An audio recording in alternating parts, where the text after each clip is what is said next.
ఈరోజు సాతానుగాడు కోతలకు వస్తూ ఉన్నాడు. ఏమని? నీ ముందుకు వచ్చా అంటాడు. ఏంది? నువ్వు గెలుస్తావా ఈ ఆత్మీయ జీవితంలో? నువ్వు వెళ్తావా పరలోకానికి? ఈ దరిద్ర బతుకు పెట్టుకొని పరలోకం పోతావా?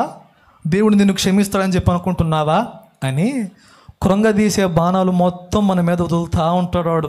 ఎవడు? సాతానుగాడు. ఈ బాల్య దశలో ఉన్న క్రైస్తవులేమో ఆ బాణాలు గుచ్చుకొని వెనక్కి వెళ్ళిపోతారు, అంటే పడిపోతారు, ధైర్యం చేయలేరు.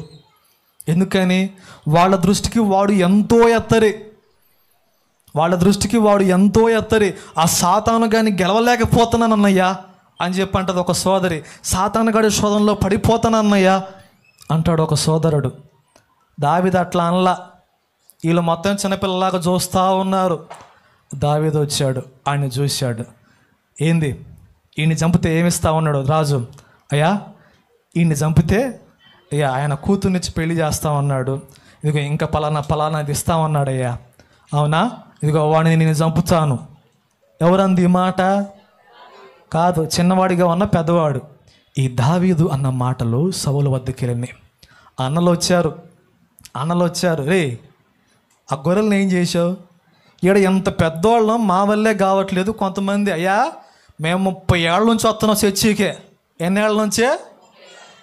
మేము 40 ఏళ్ళ నుంచి వస్తున్నాం చర్చికి. మేమే నిలబడలేకపోయాం, నువ్వు నిలబడతావా? ఏ ఎగతాళి చేస్తారు. పాపం వీడు ప్రయత్నిస్తూ ఉంటాడు నిలబడదామని, వీడు ట్రై చేస్తూ ఉంటాడు నిలబడదామని.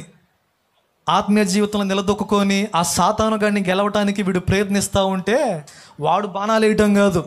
క్రైస్తవులు వచ్చేదిగా 40 ఏళ్ళ సీనియర్, నా వల్లే కాల, నీ వల్లే ఏమైద్ది? అసలు నాలాగా నువ్వు ప్రార్థన చేస్తావా? అసలు నాలాగా చర్చికి పోతావా? చూసామలా పోమ్మా అని చెప్పిన కొంతమంది క్రైస్తవులే ఎదుగుదామనుకున్న ఆత్మీయులను కృంగదీస్తారు. కానీ ఆ కృంగుబాటుకు దావీదు లొంగిపోలా. వాళ్ళన్న మాటలు విని నా వల్ల కాదులే, నేను గెలవలేనులే ఇన్ని అనుకొని వెనకెళ్ళిపోవాలా. పోయి ఆ గొర్రెలు కాచుకుంటా కూర్చోవాలా. దావీదులో ఉన్న ఆత్మ దావీదును రేపింది. నువ్వు ఎప్పుడైతే నీ సమస్యకు ఎదురు తిరుగుతావో నీలో ఉన్నవాడు నీకు తోడుగా ఉంటాడు. హల్లెలూయా. నువ్వు ఎప్పుడైతే నీకు ఎదురైన సమస్యను చూసి భయపడకుండా నుంచుంటావో, దానికి ఎదురుగా నుంచొని దాన్ని సవాలు చేయాలి. ఏమని? నేను కాదు ఉంది, నాలో ఉన్నవాడు సర్వాధిపతి, సర్వాధికారి, సర్వమును సృష్టించిన సర్వేశ్వరుడైన యేసయ్యా. ఆ మాట పలకగలిగి ఉండాల. అంతేగాని కొంతమంది ఆ వచ్చిన మాటలు విని నిలబడలేను, నేను నా వల్ల కాదు, ఈ సాతానుగాని గెలవలేను, అది నా తరం కాదు. శాలేమన్నా అంటే ఆయన అమ్మో, ఆయన ఏడా, ఆయన శిఖరం, ఆ శిఖరం ఎక్కటానికి ఆయన ఎన్నో పడ్డాడట్లాంటి మాటలు. కొన్ని మాటలు పడి శిఖరం ఎక్కాల్సిన అమ్మగారు, శిఖరం ఎక్కాల్సిన అయ్యగారు శిఖరం కాదు కదా పొయ్యి లోయలో కూర్చుంటాడు. ఏ లోయ? నిరుత్సాహం అనే లోయ, కృంగుబాటు అనే లోయలో కూర్చొని అమ్మో అన్న ఎక్కగడిగలిగి మన వల్ల ఆడేద్ది, అన్న అంటే ఎక్కాడు మన వల్ల ఆడేద్ది. అట్లా అనుకోవాలా దావీదు, అట్లా కృంగిపోవాలా దావీదు. వాడు ఎత్తరే కావచ్చు, నా వెనుకున్నవాడు వాణిని సైతము అంతము చేయగలిగిన మహాబలవంతుడు. అది పెద్దవాళ్ళల్లో ఉండే లక్షణం. దేనికైనా ఎదురెళ్ళిపోతారు. దేనికైనా అది సమస్య కావచ్చు, ఇబ్బంది కావచ్చు, కష్టం కావచ్చు, అప్పులే కావచ్చు, ఆర్థిక ఇబ్బందులే కావచ్చు, నిందలే కావచ్చు, ఏదైనా సరే ఏం చేస్తాయి? నన్ను చంపుతాయా? పర్లేదు, పరలోకం వెళ్తాను.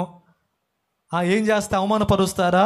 అవమానమునకు ప్రతిగా పూదండనిచ్చే దేవుడు నాతో ఉన్నాడు. ఎవరనేది ఈ మాట? పెద్దవాడు. నువ్వు భయపడతా ఉన్నావు అనుకో, వాడు అట్ట పెరుగుతూ ఉంటాడు. నీ సమస్యలను బట్టి, నీ కష్టమును బట్టి దేవుని మీద విశ్వాసం ఉంచకుండా, ఏందో నాకు ఈ బాధలు, నాకేందో ఈ కష్టాలు, ఏం చేస్తున్నాడో దేవుడు, ఏడున్నాడో దేవుడు, అసలు ఏమైపోతుందో జీవితం, సావన్న రావట్లేదు అని అనుకున్నంత కాలం వాడు పెరుగుతానే ఉంటాడు. అదే నువ్వు ఎప్పుడైతే విశ్వాసం ఉంచి ధైర్యముగా వాని ఎదుట, వాడు పెట్టిన శ్రమల ఎదుట, వాడు నీ మీద వేస్తున్న నిందల ఎదుట, నీకు వచ్చిన అవమానాల ఎదుట నీకున్న కష్టం ఎదుట ధైర్యముగా నిలబడతావో, ఇదిగో నీ ముందు అవన్నీ చిన్నగా చేస్తాడు నా యేసు.